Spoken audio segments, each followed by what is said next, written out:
तत्सवितुर्वरेण्यं भर्गो देवस्य धीमहि धियो यो न प्रचोदयात्।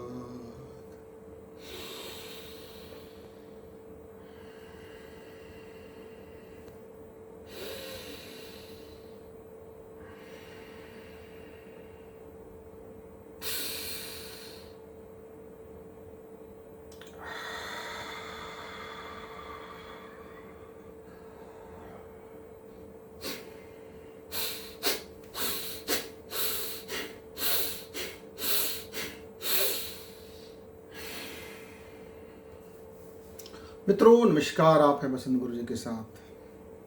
थोड़ी सी तबीयत में मौसम की वजह से गिरावट हो गया। मौसम ने अपना रंग दिखाया और शरीर की कोशिकाएं, शरीर की जो तत्व है, जल तत्व है, अग्नि तत्व है, वायु तत्व है, पृथ्वी तत्व है, आकाश तत्व है, थोड़ी सी बैलेंस हो गया और जीवन में थोड़ा प्रभाव। लेकिन कहते हैं ना, जिसे जो कर्म करना है उसे करते रहना चाहिए।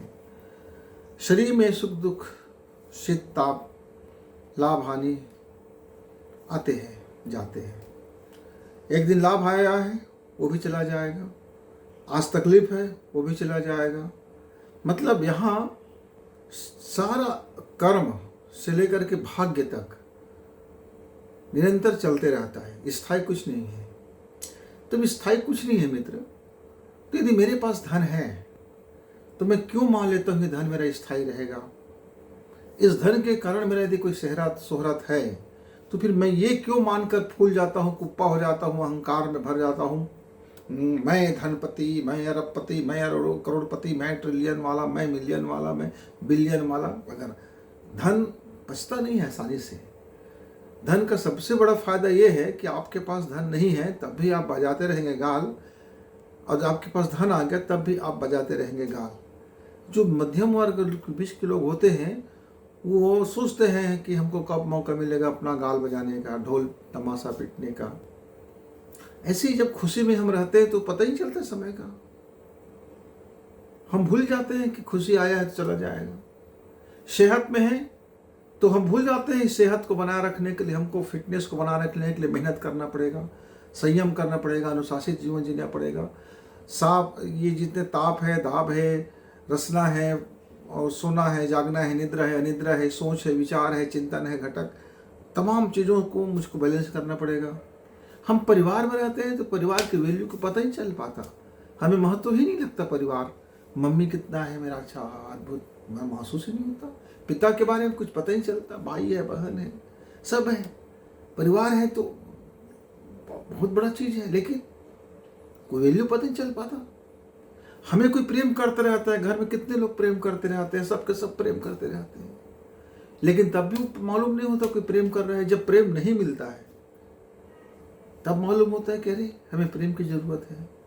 यदि मेरे मित्र आपके जीवन में, यदि मैं किसी से पूछूं तो कोई धन चाहता है, ए लॉट ऑफ मनी, पैसा पैसा पैसा पैसा पैसा, तो सोचता है पैसा से मैं शोहरत भी खरीद लूँगा, पैसा से मैं खुशी भी खरीद लूँगा, पैसा से मैं सेहत भी खरीद लूँगा, पैसा से मेरा परिवार बन जाएगा, पैसा से मेरा प्रेम मेरे साथ में रहेगा। इसलिए वो पैसे की तलाश में रहता है, धन के तलाश में। कुछ मेरे मित्र होते हैं जिनके पास कुछ धन तो होता है पर शोहरत नहीं होता, तो वो शोहरत के लिए नाना प्रकार की तलाश में लगे रहते हैं, उद्यम करते रहते हैं, उद्यम करते रहते हैं। अब किसी के पास धन भी रहता है, किसी और शोहरत भी रहता है, लेकिन न जाने क्यों उनके पास खुशी नहीं रहता। तो वो धन से खुशी खरीदने की कोशिश करता है, शोहरत से खुशी खरीदने की कोशिश करता है, खुशी के बारे में बेचैन हो जाता है और कुछ के कुछ कर बैठता है। अब आदमी के पास धन भी है, शोहरत भी है, सबके साथ मिलजुल कर रह रहे, खुशी पूर्वक आनंद है, तो सेहत बिगड़ गया। अब सेहत ऐसा है कि जीवन अब बच नहीं गया है। कभी हार्ट का पेशेंट हो गया तो कोई, किसी का ब्रेन ब्रेकडाउन हो गया तो किसी का बीपी बहुत हाई हो गया, तो किसी का शुगर गया, तो किसी का किडनी खराब हो गया, किसी की आँख चली गई, किसी की कान, मतलब विभिन्न प्रकार की सेहतों में गिरावट। अब आदमी करे तो करे क्या। यदि आपके पास धन है, शोहरत है, खुशी, सेहत है, मालूम होता है कि उसके परिवार में कोई आदमी नहीं है, केवल हम दो और हम में एक वाली बात रह गया। कभी कभी तो हम दो और हमारे जीरो वाली बात हो जाता है। तो एक संतान आ जाए, एक बच्चा आ जाए, कुछ भी कर लो, पैसा ले लो, ये कर लो, वो कर लो, इधर से कर लो, उधर से कर दो, इकड़म करो तिकड़म करो, उसी में उसका जीवन कटते रहता है। मित्रों, सब कुछ होने के बाद लोग कहते हैं मुझे कोई प्रेम करने वाला नहीं है। घर में धन है पर आदमी हताश है, प्रेम करने वाला नहीं है। घर के कई लोगों को बड़ा शोहरत है पर घर में बहुत सारे लोग परेशान हैं कि उसको प्रेम करने वाला कोई नहीं है। घर में खुशी की कमी नहीं दिखता है उसको, लेकिन लगता है कि उसको कोई प्रेम करने वाला नहीं है। जीवन की अनमोल चीजें पूरे जीवन हम शुरू करते हैं बचपन से। पढ़ाई करते हैं तो किसी से पूछते हैं पढ़ाई क्यों करना भाई साहब, तो कहता है धन कमाना है, शोहरत कमाना है, सेहतमंद रहना है, परिवार के साथ रहना है, प्रेम करना है, वगैरह वगैरह वगैरह। व्यापार करता है तो आप किसी से पूछ लो, मैं थोड़ी अपने लिए व्यापार कर रहा हूँ, व्यापार तो मैं बच्चों के लिए कर रहा हूँ, परिवार के लिए कर रहा हूँ। यानी धन किसी भी तरीके से कमाया जाए, लोग एक ही चीज कहते हैं बड़ा उपकारी है भैया, वो अपने लिए नहीं कर रहे हैं कुछ। कहते हैं मैं ये जो खुशी के लिए जो इतना खर्च कर रहा हूँ, अब बच्चे के विवाह हो रहा है तो लाखों रुपए ढोल ताशे में गंवा दिया, लाखों रुपए का फटाका फोड़ दिया, लाखों रुपए का टेंट वेंट लगा दिया, लाखों रुपए का बर्बाद खाना कर दिए, लाखों रुपए का लेन देन किया, लाखों रुपए गिफ्ट में दे दिए, सारा कुछ कर दिए।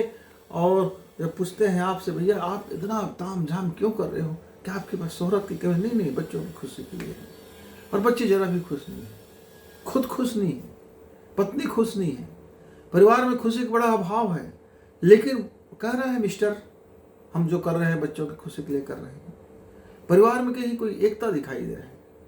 परिवार का सेहत बिगड़ा हुआ है क्योंकि आदमी के मन का सेहत बिगड़ा हुआ है। शरीर का सेहत तो चलो डॉक्टर के पास हो जाता है, दवा लो, फिर मन का सेहत वाला डॉक्टर आता है, बोलता है थोड़ा सा ये खा लो, वो खा लो, डिप्रेशन में है, नींद के गोले ले लो, छोटा छोटा मात्रा में कर लो, ये कर लो, वो कर लो। मित्रों, जिंदगी में हम इस अनमोल चीज की तलाश में जीवन जीते रहते हैं, पर क्या होता है वो सारा चीज आपके पास है, बस ये है कि आप उसके तरफ पीछे पीट करके खड़े हुए हो। एक बड़ा सा घर में मिरर है, बहुत बड़ा अच्छा शानदार मिरर है, एलईडी मिरर है, तरह तरह जो प्रकाश चाहो वो आपको दिख सकता है, आपके अंदर का भी चीज़ों को दिखा जा सकता है। एक्सरे आप कह सकते हो, आप ये भी कह सकते हो कि आजकल जो एमआरआई मशीन निकला वो वैसे ही एक मिरर है जो आपके अंदर के एक एक पॉइंट को बता दे कि आपके शरीर में क्या है। और ओरा पकड़ने वाले भी आपके मिरर है जो आपके शरीर के रंगों और भावों को पकड़ ले, पर आपको कुछ दिखाई नहीं दे रहा है। या तो आप अपने ड्रीम के पीछे भागते भागते आप अपने पॉजिटिव सोच भूल गए, या हार्ड वर्क इतना किए कि आपको भूल ही गए कि आपके जीवन में कुछ परिवार है। स्माइल कब किए थे हम, कब अपने विश्वास से भरे थे हम, खुद घर में क्या पॉजिटिव होकर के जीवन जिए थे। हार्ड वर्क करते करते धन कमाना है ना, धन कमाना है। कभी कभी शोहरत कमाने की जिद में हम सब कुछ गंवा बैठते हैं, खुशी गंवा देते हैं, सेहत गंवाते हैं, परिवार गंवाते हैं, प्रेम गंवाते हैं और धन भी गंवा देते हैं। जिंदगी बड़ी फजीहत में आ जाती है मित्रों। और है आपके पास, पर ये सारी चीजों के लिए आप दौड़ लगा रहे हो। बस यही तो समझना है, ईश्वर ने आपको नंगे पुंगे पैदा किए और माता पिता ने आपको धन से, दौलत से, सेहत से, खुशी से, प्रेम से, सब चीज से नवाज दिया। आप उसी समय से उसकी वैल्यू नहीं समझे। तो जो मेरे मित्र अपने परिवार का वैल्यू समझता है, देखता है कि उनके घर में कौन है, किसका सेहत कैसे रहता है, कौन बुजुर्ग है, कितने जीवन से संघर्ष कर रहा है, कोई नौजवान बच्चे हैं, कोई छोटा बच्चा है, मम्मी का कितना संघर्ष कर रहा है, भैया है, भाभी, सबके यदि परिवार को जब वो देखता है तो परिवार में जो हमारे पास है, जो उपलब्ध धन है, हम उस धन को यदि सदुपयोग करना सीखें, उस धन को परिवार में लगाएं, उस धन को बिजनेस में लगाएं, उस धन का अपना कुछ बचत करें, उस धन को एक अच्छे उपयोग करें मिलजुल करके, तो एक ही बार में आप प्रेम भी पा जाओगे, धन भी बचेगा, खुशी भी मिलेगा। और जब आप बेहतर रहोगे तो आप जो भी कर्म करोगे वो आपका शोहरत बनता हुआ जाएगा। तो मित्रों, जिंदगी वही है, आप वही हो। बस जीवन जीने का सलीका आ जाए, सोचने का एक तरीका आ जाए, पॉजिटिव सोच को कैसे ड्रीम में परिवर्तन करें और कैसे हार्ड वर्क करते हुए अपने परिवार के साथ अपना अपना आत्मविश्वास और लोगों का विश्वास और भरोसा भी जीते। और मैं कितना भी हार्ड वर्क कर लूँ, मैं कितना भी कुछ कर लूँ, लेकिन अपने परिवार में, अपने लोगों के बीच में यदि मैं स्माइल बचाए रहूँ, केवल एक है स्माइलिंग, इसमें एक मुस्कुराहट बचा लूँ और एक खुशी बचा लूँ थोड़ा सा, और मैं अपने ड्रीम को जब भी पाता हूँ तो बांट दूँ, आपस में खुद में बांटूँ, लोगों से बांट दूँ और अपनी प्रचुरता में बांट दूँ उसको। मित्रों, जैसे जैसे मेरा दृष्टिकोण एक एक चीज का वैल्यू समझने लगता है, तो फिर मेरे लिए धन छोटा पड़ जाता है, शोहरत छोटा पड़ जाता है। क्योंकि तब मैं सोचता हूँ खुशी, खुशी क्या चीज़ है, भावना है। अभी खुशी मिला, कुछ एक घटना घट गई, हम दुखित हो गए।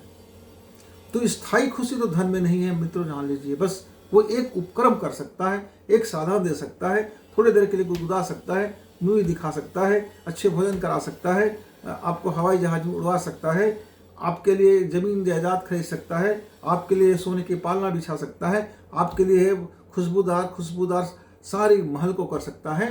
लेकिन यदि आप उनके साथ नहीं हो, कोई उनके साथ नहीं है, उनके साथ बतियाने वाला नहीं है, उनके साथ हंसी मजाक करने वाला नहीं है, उनके पास ठिठोली करने वाला नहीं है, उनके पास अपना अपना जिसको वो निछावर कर सके वो नहीं है, तो जितना भी आप उसको उपलब्ध कराते हैं वो उसके दुख का कारण बन जाता है। सेहत भी गंवा बैठते हैं, प्रेम भी गंवा बैठते हैं, फिर वो एक मानसिक रोगी बनकर के विकृत होकर के जीवन जीने लगता है मित्रों। तो देखिए, आप अपने घर को थोड़ा बैलेंस कीजिए। धन है, उस धन का वैल्यू जब करेंगे तो खुशी भी रहेगा, सेहत भी रहेगा, परिवार एक साथ रहेगा, तब प्रेम भी महसूस होगा। और जब हम पूरे परिवार के साथ जब पांचों मुट्ठी जब भींच के रहेंगे तो फिर शोहरत भी रहेगा। जीवन जीने का ये अनमोल चीज़ों को आप बचाइए। लेकिन बचाना क्या है, लोग सिर्फ धन बचाते हैं, और मैं कहता हूँ नजरिया बचाइए, मैं कहता हूँ सोच बचाइए, मैं कहता हूँ दिमाग बचाइए, मैं कहता हूँ प्रेम हृदय बचाइए, और मैं कहता हूँ अपनी समझ बचाइए। जिस दिन आप इनको अनमोल चीज़ों में हासिल कर लेंगे कि समझ सबसे बड़ी अनमोल चीज़ है, मेरा सोच सबसे बड़ी अनमोल चीज़ है, मेरा दिमाग जो है मेरा सबसे अनमोल चीज़ें हैं, मेरा अभिव्यक्ति अनमोल चीज़ें हैं, मेरी अनुभूतियाँ कितनी अनमोल चीज़ें हैं। मैं लोगों को बिना कुछ दिए भी बहुत कुछ दे देता हूँ। आपके पास बहुत कुछ होते हुए भी आप कुछ नहीं दे सकते हैं। एक राजा के पास क्या नहीं होता, पर कोई बंदा कहता है मैं मर रहा हूं, मुझे एक सांस की जरूरत है, तो डॉक्टर कहता है मैं बचाने की कोशिश करता हूं, सांस देने की कोशिश करता हूं। वैद्य कहता है मैं सांस देने की कोशिश करता हूं। साधु कहते हैं कि मैं कोशिश करता हूं कि अपनी आध्यात्मिक शक्ति से तुमको एक पल जीवन दे सकूं। मित्र, लेकिन यदि उसके कर्म और उसके अंदर में हौसला और जज्बात और उसके दृष्टिकोण नहीं है कि हाँ मैं बच जाऊंगा, मेरी सांसें लौट आएगी और मैं पुनः इस संसार में विचरण करूंगा, अपने संसार को मैं बेस्ट करने के लिए अपना मैं कर्म करूंगा, जब तक उसके भीतर में आत्मविश्वास नहीं है तब तक कि आपके सारे प्रयास बेकार हो जाते हैं। इसलिए जो आत्मविश्वास है वो पॉजिटिव से भरा हो। समझ मनुष्य का सबसे बड़ी अनमोल चीज है, जिसको हम कह सकते हैं एक प्रकार के दृष्टिकोण में यदि समझ मिल जाए, होश वाली समझ मिल जाए, होश वाली बोध मिल जाए, होश वाली अनुभूति मिल जाए और होश से जीने का तरीका मिल जाए मित्रों, तो जीवन की आपके अनमोल चीजें बचा रहेगा और आपको तलाश करने की नहीं बल्कि तराशने की जरूरत होगी। उसको प्रचुरता में आपको पूरे विश्व को बांट देने की आप ललायत हो जाएंगे और बांटते फिरेंगे। जरूरतमंद है धन को बांट दिया, अपने शोहरत लगा दी, लोगों के बीच में खुशियां मिला दी, लोगों को सेहतमंद करने में लग गए, परिवार छोटा होकर के नहीं बड़ा परिवार बनने लगे, प्रेम एक भोथरा चीज नहीं होकर के देख लिपेपन नहीं होकर के प्रेम भावना और व्यक्ति का एक साधन बन गया। ऐसी चीजें फिर प्रचुरता में आपको मिलना शुरू हो जाते हैं मित्रों। तो अपनी समझ की अनमोल चीज को बचाइए। जैसे आपकी अनमोल चीज समझ हासिल होगा, आपके नजरिया पॉजिटिव होते ही आपका ड्रीम जो है वो बड़ा होगा और आप हार्ड वर्क करते हुए भी आपका मुस्कुराहट, आपके स्माइल बना रहेगा। मुंह से भले मत मुस्कुराओ, चेहरा भले मत मुस्कुराओ, लेकिन अंदर भीतर मुस्कुराहट होनी चाहिए। अंदर मुस्कुराहट से भरेंगे तो ये चीजें ऑटोमेटिक आपको तलाशने की जरूरत नहीं है, वो आपके इर्द गिर्द ही है। तो जब तक आप अपनी समझ और नजरिया के अनमोल धरोहर को समझो मित्र, तब तक गुरु जी को विदा। फिर मिलेंगे। नमस्कार, धन्यवाद।